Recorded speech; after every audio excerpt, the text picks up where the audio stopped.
Hello, everybody. Good morning, and welcome to another Media Boss Live. I am Dr. Barrett Matthews, and I am happy to have you here today. We're going to have a good one today. It's the end of the week for me as far as the Media Boss Live. We're doing 5 days of media strategies that you can start right now. And this is Friday. It's day number 5, even though we skipped a day this week. I know. Some of you are saying you're always skipping a day. Well, sorry, life goes on. But anyway, I'm here today and we're going to go over that. So, some of you are wondering about Media Boss Live. What I'm doing is I'm sharing some tips, some strategies, some ideas, some thoughts about media as it relates to those in business and how it can be used and to help you with that.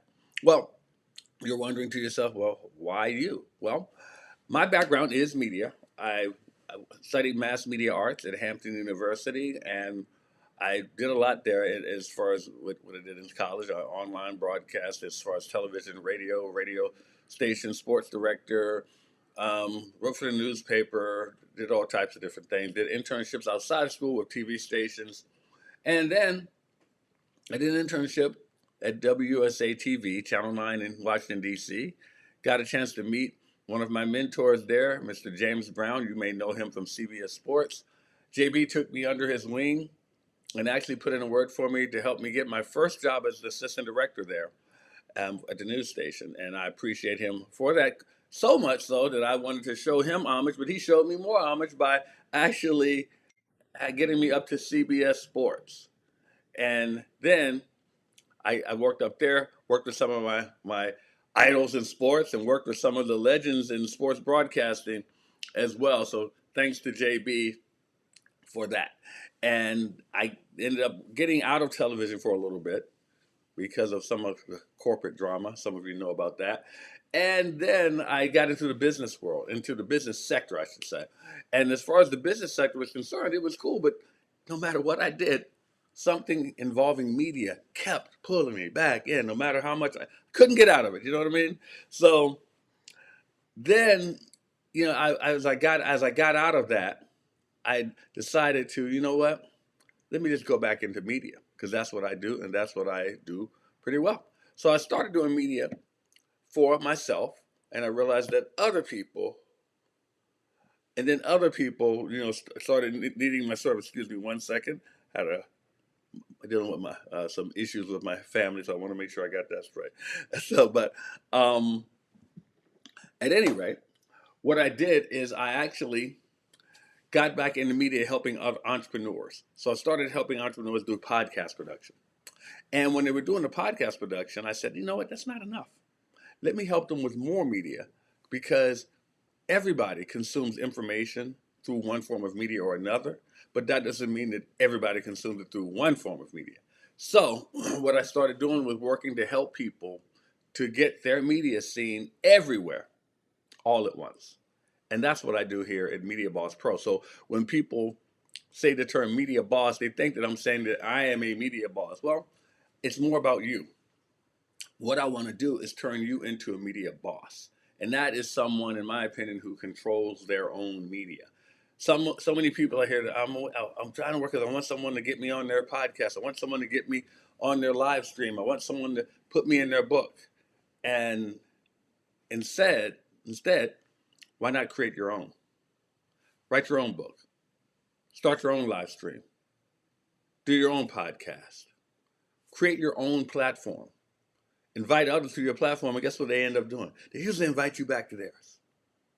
So I want to get people to do that. When you can control your own media, that's when I consider you a media boss. I use the example, I say, when Oprah Winfrey used to be a newscaster, she was a media personality. Oprah Winfrey now is a media boss. She controls things in media. Why not you? I think it's your turn to do the same thing. So that's what we do at Media Boss Pro. Now, let's talk about what we're talking about today, which is in the 5 media strategies you can start right now.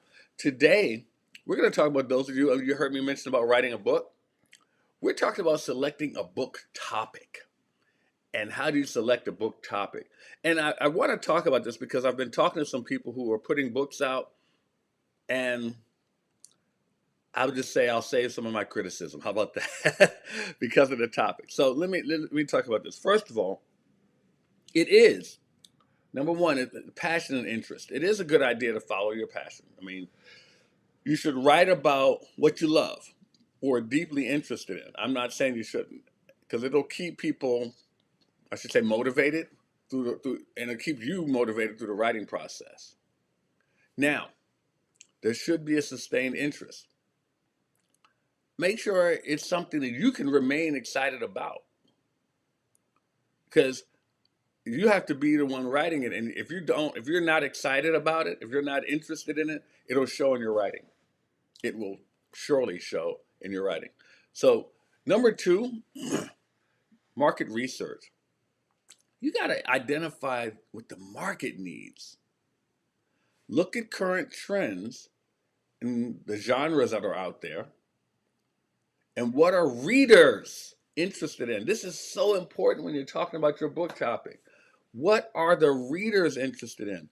It's not what you're interested in. I heard someone saying recently that a lot of people want to write books. Oh, I need to tell my story. I want to put my story out there. That's what you're interested in. Are the readers interested in it? Will they buy the book? Because is your story compelling enough for them? Do they care? I mean, just being honest, do they care? And I know I might have stepped on someone's toes right now who's ready to put out a book, but I'm going to be honest with you, and I'm going to hurt some feelings, but no one cares about your story but you, maybe your family. But is it something that the audience wants, that the people want? Because you need to, with your book and with your topic, you need to fill a gap. You need to fill a need. You need to have an area in which people are looking for something. Is it something that you can explore and dig into? So please, please, please take that into consideration when you're looking at your book topic. So, and that leads into number three, which is the audience consideration, your target audience. Know who the readers are, know who they are. What are their, basically, what's the avatar? Y'all know me in the morning. Um, what's the avatar of those people who will be reading the book? Um, if it's a new subject area, make sure you find your resources and that you can and that you're able to research it.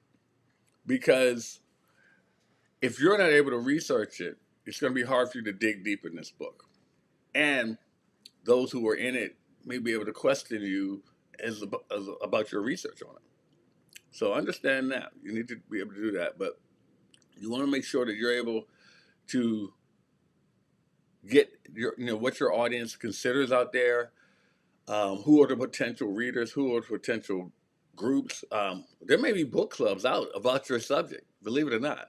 Social media groups, oh man, about all types of subjects. So that's number three. Number four is personal expertise. If you have an expertise in an area, if you have a skill set, if you have a knowledge base in a certain area, write about things that you're knowledgeable about. I can't even get the word out. But write about those things because they will help you to build credibility. And when you're writing about something that you know about, it comes across. It comes across, and it may not require as much research when you're doing that. Number five, we're moving through this kind of quickly. Analyze the competition. Now, I know people will say, well, I don't have any competition out there. Well, there aren't too many topics out there that haven't been written about already. And although they don't say exactly what you say, they don't say it the way you say it, there are still subjects that people can attach to it. For instance, my first book was called Why Didn't You Get It Done? And it was about overcoming procrastination. Do you think I'm the first person to write a book on that? No. I'm not even the second or the third. But the thing is, that book I had to consider who else had books out there. I had to consider who had books out there and what titles they had. Because I wanted to make sure that my book was seen and my book was noticed. And I had to make sure that when they read it, they got a little bit of me in there as well as the topic. But when people search procrastination or productivity, they may find my book. But that doesn't mean they're not going to see the other books that are out there that I had to consider when writing my book. Make sense? Good. So you want to avoid the what do I say, the being overdone. How do I do it? Or overused cliches that are out there when you're when you're selecting a topic and you're writing about something. Because when you do that, to a lot of people, it seems repetitive and redundant. So you want to make sure that you're thinking about those things. Now, number 6 is originality, being unique. That's to me, that's the challenge, but it's the fun challenge of writing a book. You want to find a unique angle, find something, a perspective that's different than everybody else's, and it separates, it differentiates your book from other books out there. Something that makes you stand out. And keep in mind, those are the books that you love to read. You know what I mean? The book that's different, that speaks to you in a different way than the other books do. It's just not words on paper, it's talking to you. Those are the books you love to read. And I'll be honest with you, think about a book that you can write at a third grade level, or at least fifth grade level. We know you're an adult, we know that you're smart, but make it so people can understand it and they want to read more of it. So when you're thinking about that, how can you be your creative self within your writing self? Don't be afraid to take chances. You know what I'm saying? Don't be afraid to write with an edge a little bit. Push those boundaries. Go stand at the edge. You may even jump a few times. But just do that when you're writing. When you're picking your book topic, you might want to think about those things. So number 8 is personal growth. Personal growth. The thing about writing a book is that it's a learning opportunity. You learn a lot about yourself. You will find yourself writing things that you had only thought about. So you want to pick a topic that allows you to grow. And it allows you and others to see you as a writer now. Now, sometimes you want to write with passion. Sometimes you want to write with intellect. So a project that you're passionate about, but not yet an expert, can be very rewarding for you because you feel it. A lot of times, as a reader, they want to feel what you feel. If you're only feeling facts and figures, they can't feel that. But they can feel your passion, and it comes across when you're writing. Like I said, we're going through this fast. We may finish early today. And here's the thing, guys. I want you guys to please make sure you leave comments or questions, especially if you're writing a book. So number 9 is story potential. This is an opportunity for you to really get into it, to start telling stories, to start digging into what keeps people engaged. Now, what do I mean by that? There's an expression that said that facts tell, but stories sell. If people get into your story, think about it. You learned a lot of things in school from stories. It's like for instance, Adam and Eve. If you just heard that Adam and Eve were the first people on Earth, that's not a story. But you had to learn the story about the Garden of Eden and the apple and the serpent. You had to learn that story because the story is what makes it more compelling. There's a story that you have to write in your book. And just like Adam and Eve, just like every other story you have, you're going to have to develop characters, even if the character is you. Even if the character is you, you can't just lead with, I did this, I did that, I. Tell more about you. Dig into yourself. Tell people why they should want to feel any type of way about you, why they should feel compelled to listen to you, why they should feel sorry for you, why they should be happy for you. Your stories have to bring them in. They need to feel that they were walking with you while you went through that. Yeah, it's fun. It's challenging, but it's fun. And number 10, the number 10 thing you want to consider when you're picking a book topic are practical considerations. And what I mean by that are time, your resources. What's available to you? What's around you that you can use to help you? I mean, is a topic manageable? Can you actually put it together and write about this thing and feel good knowing that you have everything at your fingertips that you need to put it together? Because it may sound simple, but it's not always simple to do the writing. And number 10, keep in mind that when you're writing a book, if you're going to publish with a professional publishing company, keep in mind what their interests are, what their topics are, who they publish, what type of books they publish. Because these are things that you want to consider. These are practical considerations you have to be aware of when you're writing your book. If you're self-publishing, if you're putting it out there on the marketplace, make sure that you are putting it in the right categories. Make sure that you're considering where it's going to go so that it can get the most eyes on it.